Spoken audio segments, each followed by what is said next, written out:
Hi! Ako po si Brother Andrian, taga San Miguel, Surigao del Sur. Dati po, nung wala pa po ako sa Jesus is Our Shield, ay napakagulo po ng buhay ko. Maaga po akong namulat sa kasalanan. Sa edad na 15 years old, ay nag-start na po tayong manigarilyo, nagsugal, uminom ng alak. Naging addict din po ako sa mga computer games. Bunga ng influensya po ng magulang ko. Na-try ko rin pong pumasok ng fraternity, ito po yung kilalang frat, at maging pagda-drugs.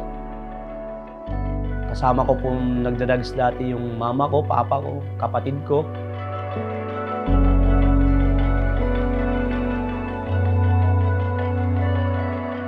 Yun po yung nakita ko sa mga magulang ko at doon po, influensyahan po ako na pumasok sa ganung bagay.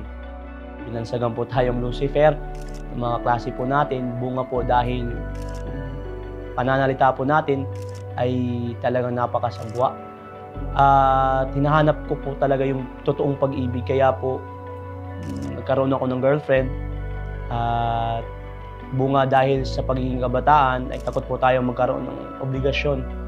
Kaya nangyari ay tinalaglag ko po ng 2 beses yung bata. Napakagulo po ng buhay ng pamilya namin. Araw-araw ko pong nire-repair yung bahay namin kasi yung bahay po namin ay may mga tama ng bala kasi nga nagwawala yung papa ko. Almost everyday po may mga pulis na nasa labas ng bahay namin. Doon ko po nakita yung napakagulong buhay. At dumating din sa point na yung mama ko ay nagkaroon ng malalang sakit.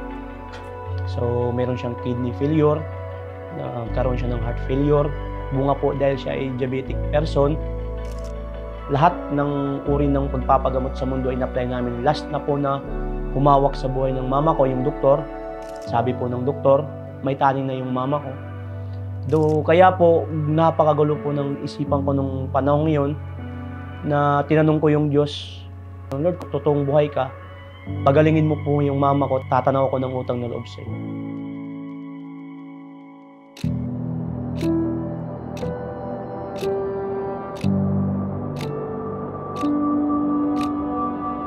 Si Jesus lang ang pwedeng magbigay ng kaligayahan sa puso natin at magpulpil ng buhay natin. Wala nang iba. Kaya pag siya po ay minithi po natin ng buong puso, buong lakas, buong kaluluwa at buong pag-iisip, sa atin po'y wala hanggang kaligayahan at yung mithiin ng puso natin, matatamo natin.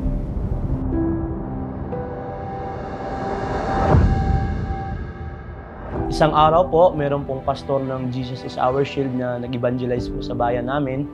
At doon po nangyari na yung mama ko po hanggang ngayon ay buhay dahil pinagaling ng ating Diyos na buhay. Simula po nung pinagaling ng Diyos yung mama ko, yun po yung naghatak sa akin para tumanaw ng utang na loob sa Panginoon at maglingkod ng totoo sa Kanya. At doon po nag-start na binago ng Lord yung buhay ko.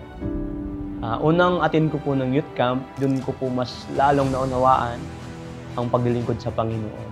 Sa bawat pagtayo po ng mga lingkod ng Diyos ay doon ko po naranasan na malunod sa pag-ibig ng Panginoon. Naranasan ko po talaga yung langit sa lupa. Habang pinapakinggan ko po ang bawat turo't aral ng mga lingkod ng Diyos ay para akong namamagnet at hindi ako makaalis sa kinakalagyan ko at para akong kinakausap ng Panginoon. At buhay na buhay po ang bawat mga kapahayagan. Sobrang saya po talaga ng naranasan ko nung youth camp at doon ko po nakita na mayroon pa palang mga kabataang totoong naglilingkod sa Panginoon. Tunay nga na hindi ko makakalimutan yung karanasan na pinaranas ng Lord ng youth camp at yun po yung simula na totally po talaga na binigay ko yung totoong kong paglilingkod sa Panginoon Jesus.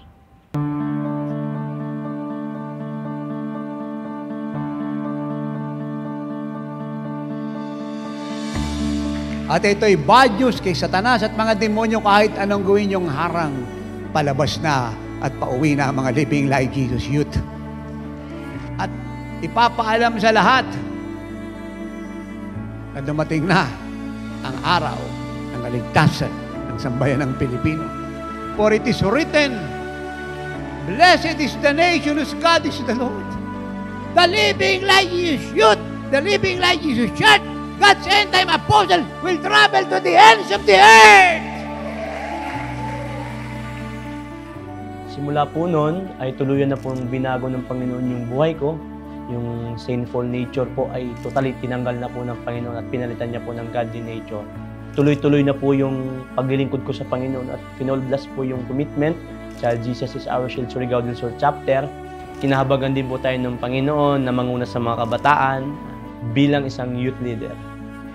At ginagamit po tayo ng Panginoong Hesus para mag-evangelize, angel evangelism, house-to-house evangelism, at street evangelism, at ipahayag ang salita ng Diyos kahit saan po tayo pumunta. Kinahabagan po tayo ng Panginoon na umawak ng gawain, Carmen Outreach, San Miguel Outreach, at Kagwait Outreach. Ginamit din po tayo ng Panginoon bilang drummer sa church, guitarist, mag-MC, at magturo sa youth conference. Tayo din po ay naturuan na magbigay sa gawain ng Panginoon sa tithes and offering at sa larangan po ng pagpe-first fruit. At bunga po nun ay pinagkalooban po tayo ng Panginoon ng 3 motor at ang isa po ay pinagamit natin sa gawain ng Panginoon at ng iPhone na cellphone. At dati po, kung kasama ko yung pamilya kong gumagawa ng kasalanan, ay ngayon po ay kasama ko na po yung pamilya kong gumagawa at gumaganap ng perpektong kalooban ng Diyos. Tinatamasa ko na at ng aking buong pamilya ang umaapaw na biyaya at pagpapala, bunga ng paglilingkod ko sa Panginoon. Kaya sa lahat ng mga kabataan ay inaanyayahan po namin kayo na dumalo sa Living Like Jesus Youth Camp 2024. Tsak at sigurado na kayo ay mababago, lalaya at mapapagpala. Katulad ng naranasan ko.